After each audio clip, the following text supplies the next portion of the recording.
Bonjour, bienvenue dans ce petit making-of du documentaire qu'on a réalisé, Une église dans la ville. Je vais tout d'abord commencer par présenter un peu tout le matériel qui a été utilisé. Et alors, en parlant tout d'abord des plans qui ont été pris lors des cultes et des plans de la ville qu'on voit, et après on parlera de la partie des interviews. Pour les plans qui ont été pris lors des cultes ou les plans de coupe, les plans d'agrément comme ça de la ville, j'ai tout simplement filmé avec un iPhone 11. On parlera après du logiciel. Il y a un logiciel particulier, j'ai pas filmé avec le logiciel natif du téléphone, mais avec un autre. Mais voilà, je me suis équipé d'un iPhone 11 qui est tout simplement mon téléphone. Et ensuite, j'ai stabilisé avec ce qu'on appelle une cage. Donc la cage, alors là, elle me filme en ce moment, donc je peux pas vous la montrer comme ça, mais je vous la montre là sur une photo. C'est ça en fait. Voilà, ça permet de mettre le téléphone dedans, d'y rajouter même en bas un petit trépied, donc qui sert aussi normalement de trépied, mais qui sert à alourdir la cage, parce que plus on est lourd, plus on est stable, pour avoir des plans un peu stabilisés. Et du coup, voilà, ça permet de pas mal stabiliser l'image. Et évidemment, pour la prise de son, alors j'avais pas toujours besoin du son, parfois il y a de la musique derrière, donc c'est de l'ambiance, mais parfois il y a besoin quand même de la piste un peu sonore. Il y a le micro, là, que vous voyez, c'est un micro Rode typique, qu'utilisent beaucoup de youtubeurs notamment ou de vidéastes sur le web. Et alors ça c'est le petit le petit privilège entre guillemets Apple, il y a qu'un port Lightning propriétaire sur le téléphone, du coup il y a un adaptateur Lightning vers jack. Il y a aussi un petit adaptateur, alors ça personne n'y coupe, c'est TRS vers TRRS.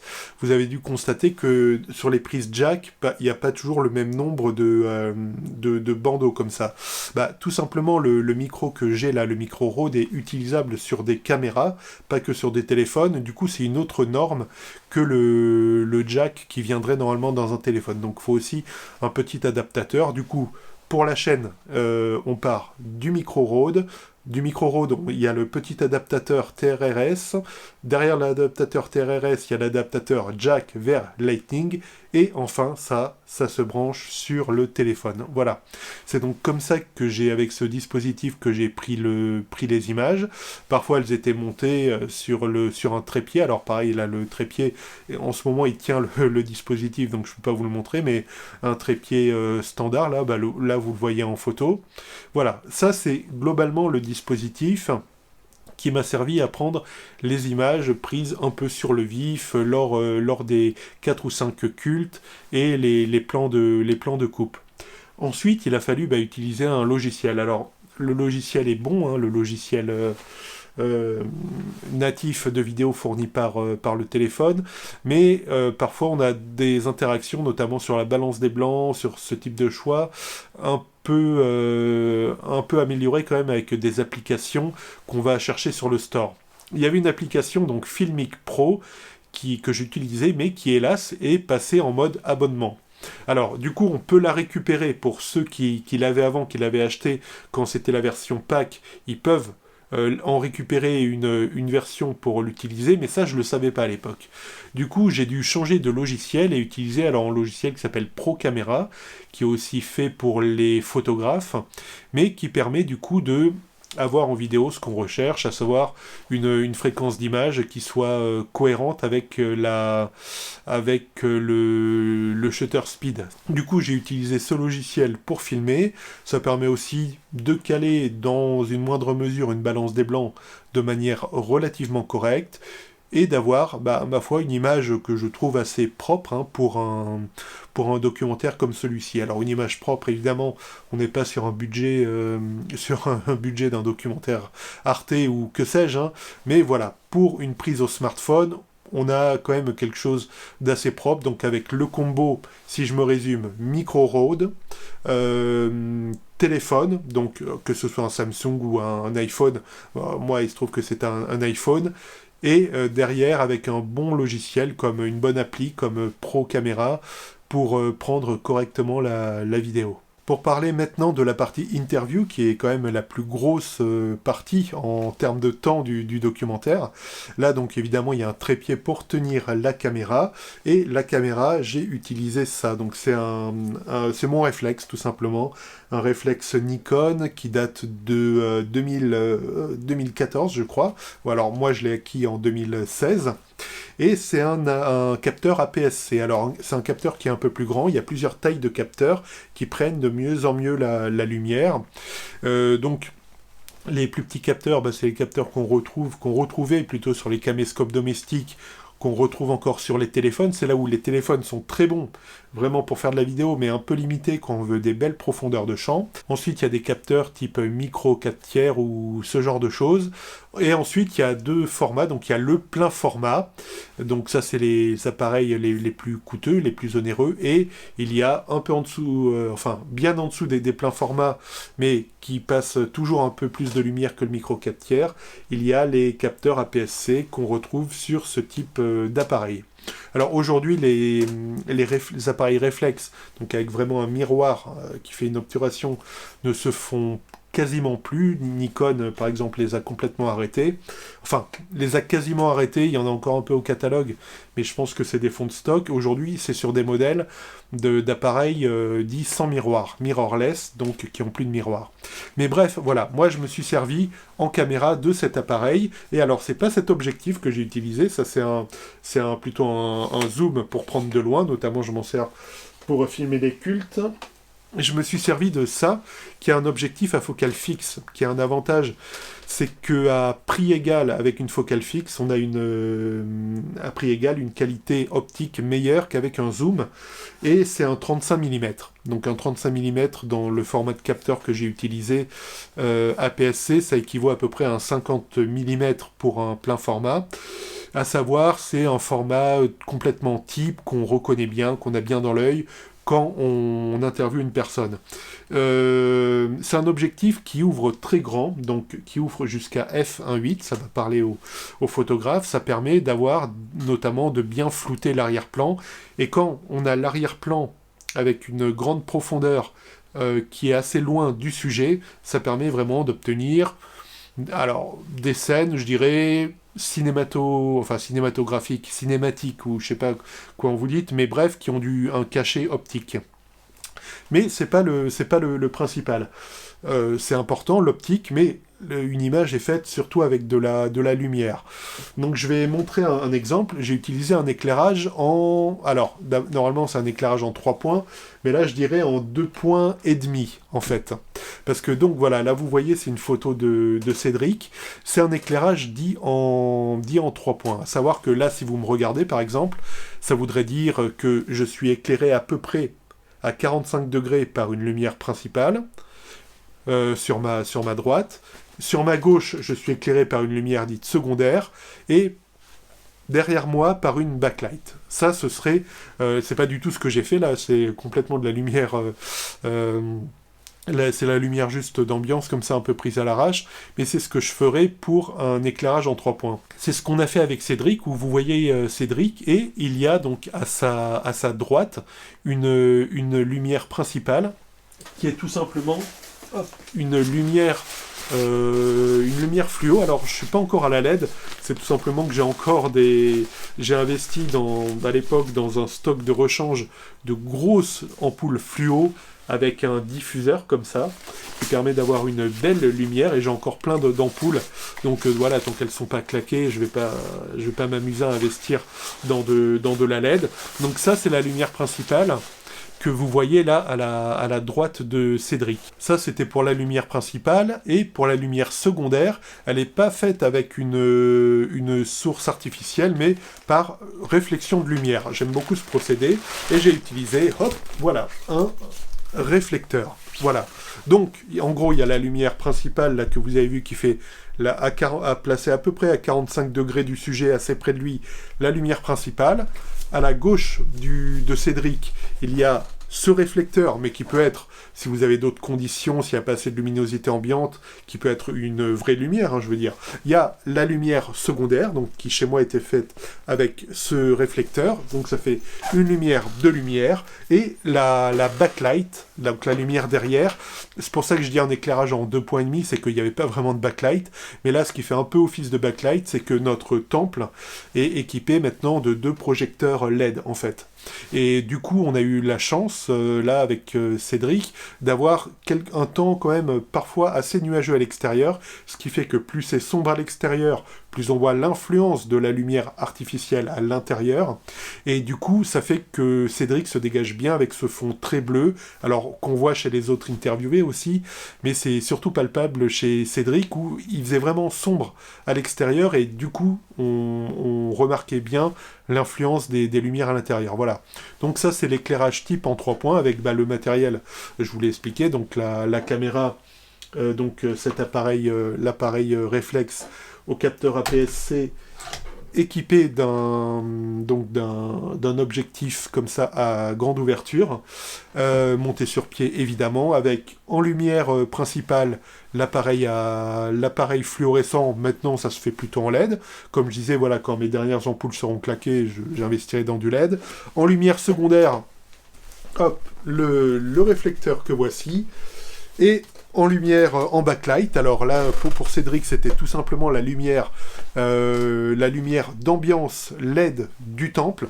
Mais typiquement, si vous n'avez pas ça, beaucoup de youtubeurs le font. Il y a, vous savez, les tubes LED comme ça, qui donnent des ambiances de temps en temps roses, violettes, vertes, etc. Enfin, vous pouvez changer un peu ce que vous voulez. Voilà. Du coup, voilà.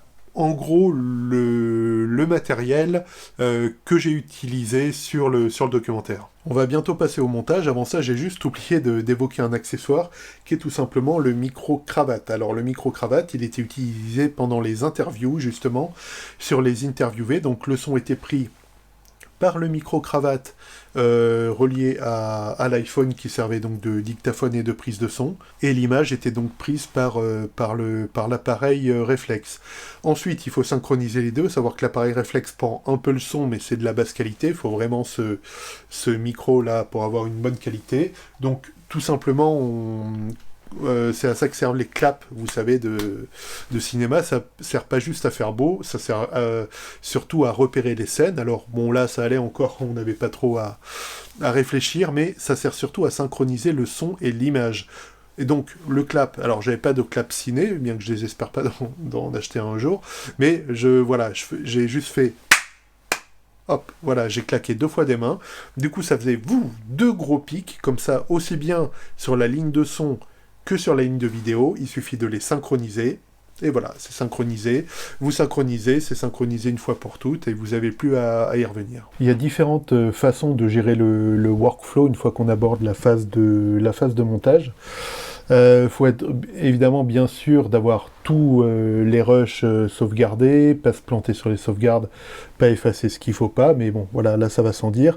À titre personnel, j'ai un gros disque dur pour tout mon travail, parce que ça, ces petites bécanes comme ça, enfin, c'est un MacBook Air, mais ça n'a pas énormément de mémoire, hein, c'est un 128 Go, mais voilà, j'ai un gros disque dur, et j'ai un disque dur que, alors je sais pas, on peut l'appeler disque dur tampon, disque dur ce que vous voulez, qui est ici, qui me sert projet par projet en fait.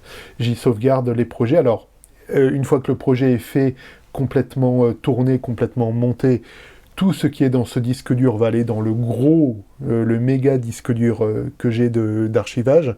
Mais entre-temps, ça me permet d'avoir quelque chose d'assez mobile et de transvaser morceau par morceau sur l'ordinateur. Une des difficultés, c'est qu'il faut trouver un bon compromis. Donc là, c'est un documentaire. Là, je vais attaquer le montage, donc je ne sais pas encore combien de temps il va durer. Est-ce que dans le format, ce sera un 52 minutes peut-être, mais ou pas, peut-être juste un 26 minutes. Il vaut mieux un bon 26 minutes dense, où il y a du propos à chaque fois, plutôt qu'un 52 minutes avec du remplissage. Donc ça, je verrai. Du coup, il faut faire un compromis. J'ai filmé dans la résolution maximum permise par mes outils, donc le réflexe, lui, filmé en 1080p, donc en Full HD. et l'iPhone filmé en 4K. Du coup, j'ai filmé en Full HD et en 4K, sachant que les rendus, typiquement sur YouTube, vont être en Full HD. Mais du coup, c'est pas vraiment maniable et j'ai des gigas limités pour tout manipuler en même temps. Le projet en rush, là, j'ai 37 gigas de rush. Alors, tout ne va pas être utilisé, il va y avoir des coupes et tout pour aboutir à ces 26 minutes, je pense, enfin bref, cette petite demi-heure de documentaire. Mais du coup, il faut trouver un bon rapport entre préserver une qualité d'image à laquelle on tient et la maniabilité des fichiers, parce que beaucoup de fichiers en 4K, quand on fait une seule vidéo d'un seul tenant, ça va, on peut faire du 4K, il n'y a pas de problème. Mais quand on a beaucoup de fichiers, c'est délicat. Je sais déjà que à la finale, le fichier sera un fichier en Full HD, celui que je vais uploader sur la chaîne YouTube, mais entre-temps, est-ce que je réduis ou pas la taille des fichiers? Et je pense que oui. Comme je vous disais, donc j'ai filmé les cultes, donc culte par culte, à l'iPhone et en 4K. Et du coup, là, j'ai par exemple là, tous les rushs, donc il y en a... Là, il y en a 12 des rushs du culte du 15 janvier 2023. Alors ça, c'est un de mes trucs, je note les fichiers en ordre date inverse, 2023, 0115. Ça permet, même si on s'est gouré dans quelque chose, on fait un tri par... même si on n'a pas tagué, je veux dire, les fichiers, on fait un tri par ordre alphabétique et ça les trie automatiquement. Voilà. Donc, ici, là, je suis sur mon disque dur, vous voyez, où j'ai les interviews. Donc les interviews, je les ai déjà remises au propre, parce qu'il y a les rushs des interviews, avec, par exemple, on va prendre celle d'Alissa, où voilà, il y a les 2 vidéos, parce que c'est le réflexe à 20 minutes maximum d'enregistrement, donc il faut prendre sur 2 vidéos, et il y a les fichiers audio, et j'ai remis tout ça au propre, avec un seul fichier, voilà, où il y aura évidemment beaucoup de coupes pour la version finale. J'ai les rushs, j'ai les musiques. Alors pour l'instant, j'ai pas sélectionné, j'ai juste celle du trailer. Le trailer, lui, voilà, il est sorti. J'ai les rushs ensuite de Cergy, des rushs notamment que j'ai pris dans la ville de Cergy même. On en voit un petit bout dans le trailer. Voilà. Donc c'est des rushs là qui sont pas censés être où le son n'est pas important. Je pense que dans la version finale, il y aura de la musique derrière pour faire une contextualisation de la place de où se trouve l'église, enfin l'endroit où se trouve l'église. Là, il se trouve que c'était pris à Cergy Saint-Christophe et le temple se trouve à la place des Touleuses. Voilà. Bref. Donc là, j'ai des rushs en 4K, comme je disais, et je vais déjà les passer en 1080p. Alors, c'est vrai que je vais perdre un peu de qualité, même beaucoup. 4K, c'est 4 fois du Full HD en fait. C'est pour ça que ça s'appelle 4K. Mais du coup, ce sera beaucoup plus maniable. Et il faut être après lucide, à moins d'une grande diffusion, enfin sait-on jamais dans des salles, dans 500 salles en France et 1000 salles dans le monde, mais a priori, le documentaire va être consommé au mieux sur un téléviseur, parce que ça, personnellement, même ça m'arrive de regarder YouTube sur mon téléviseur, mais en général, ça va être consommé sur des tablettes, des smartphones. Du coup, on peut quand même, 1080p, c'est quand même une bonne qualité, et certes, ça va compresser un peu l'image, mais voilà. Donc, je vais prendre je vais y aller culte par culte, donc je vais prendre le premier culte, hop, celui du 15, et tout simplement, ce que je vais faire, parce que ça bosse quand même mal si jamais il y a des allers-retours à faire depuis le disque dur, donc voilà. Je mets tous les rushs sur l'ordinateur, et ces rushs, en fait, ce que je vais en faire un seul rush pour tout le culte du 15 janvier. Voilà, donc là j'ai des rushs qui sont en 4K pour ce culte du 15 janvier. Hop. Et ce que je vais faire un seul rush du culte du 15 janvier, en 4K, du coup ce sera beaucoup plus maniable, en Full HD, comme ça j'aurai, au lieu d'avoir 12 fichiers en 4K, j'aurai un seul fichier, certes plus long, mais de qualité un peu réduite en Full HD, une qualité qui est quand même largement acceptable. Voilà, j'ai importé tous les fichiers dans le logiciel de montage.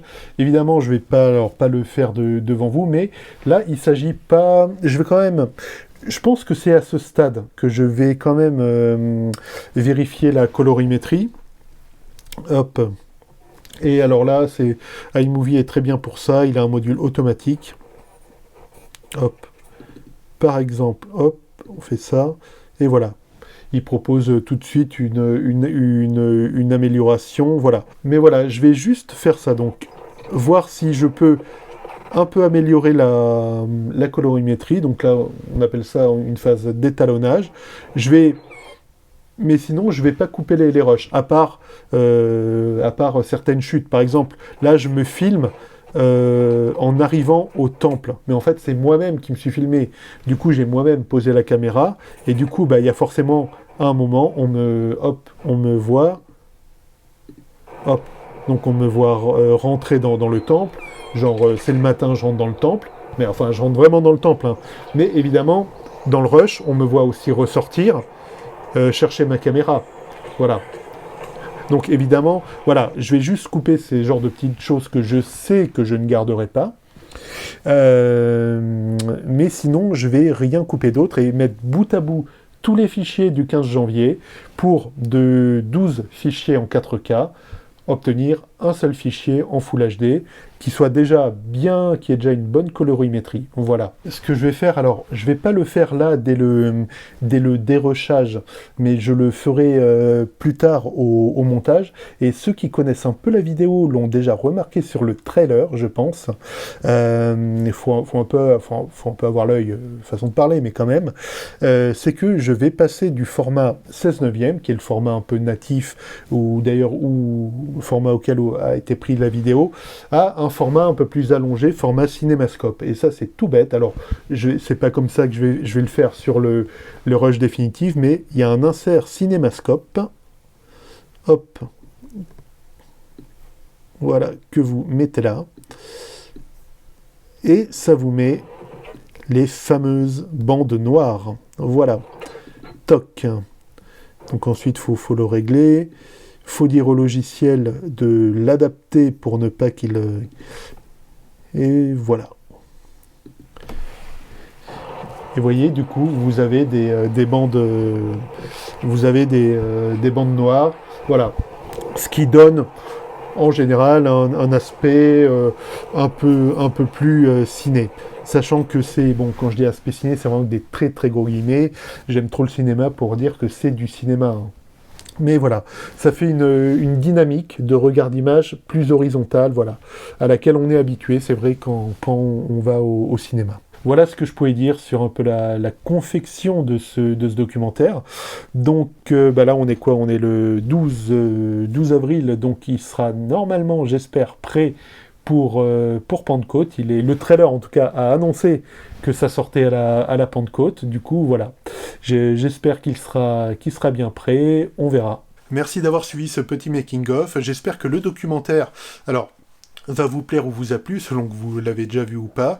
Mais en tout cas, voilà, un grand merci aux personnes, voilà, qui ont accepté de jouer le jeu, de se faire interviewer, donc Alissa, Evelyne, Jeff et Cédric, voilà, merci à tout le monde pour ce documentaire. N'hésitez pas à le diffuser, le making-of, bon, peut-être si certains sont un peu intéressés par la technique, ça c'est plus la partie curiosité, mais voilà, donc je vous dis à bientôt, soyez abondamment bénis. Ciao.